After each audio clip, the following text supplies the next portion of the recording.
Now you understand why Alberta Premier Danielle Smith is walking this line the way she is. She says she's the Federalist. She's not campaigning for Alberta to leave Canada. She's been clear about that.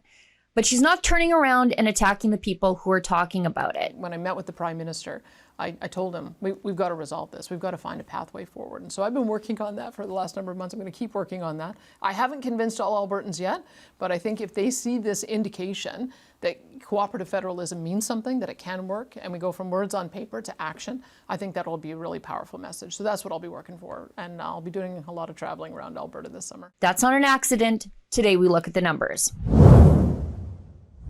According to exclusive polling commissioned by Act For Alberta, and full disclosure, I am the point of contact for that third-party advertiser, roughly 60% of United Conservative Party voters say they would vote to leave Canada. Not think about it, not flirt with it, not bounce the idea around. They would 100% vote to leave.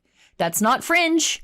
That's the base of the party, the people who built the party, the people who knocked the doors, the people who trusted Conservative leadership to fight for Alberta.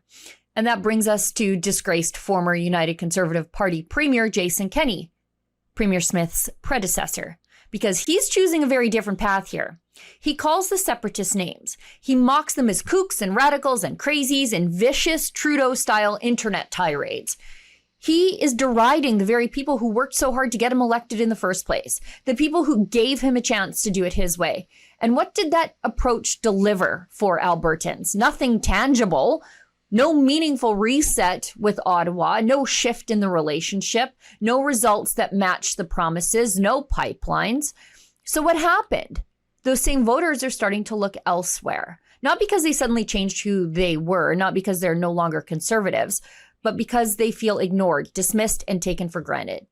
And the old ways of strongly worded letters and lawsuits over jurisdiction have never worked. There are no pipelines, no control over immigration, no civil liberties the feds wouldn't crush if given a chance. Premier Smith, well, she's not making that mistake. She's reading the room.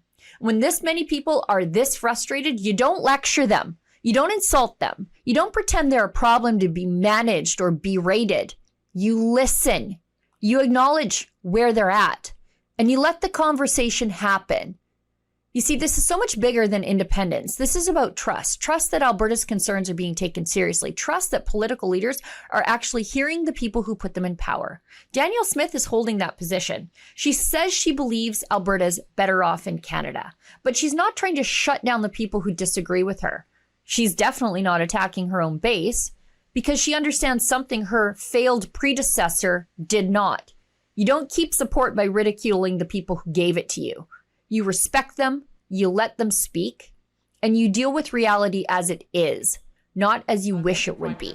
We've had some really constructive conversations over the last number of months since the MOU.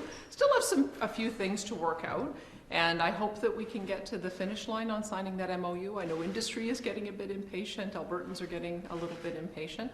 And if we're going to move forward with that MOU, I hope it happens in the next number of days, because I think in Alberta, there does need to be a demonstration that Canada can work.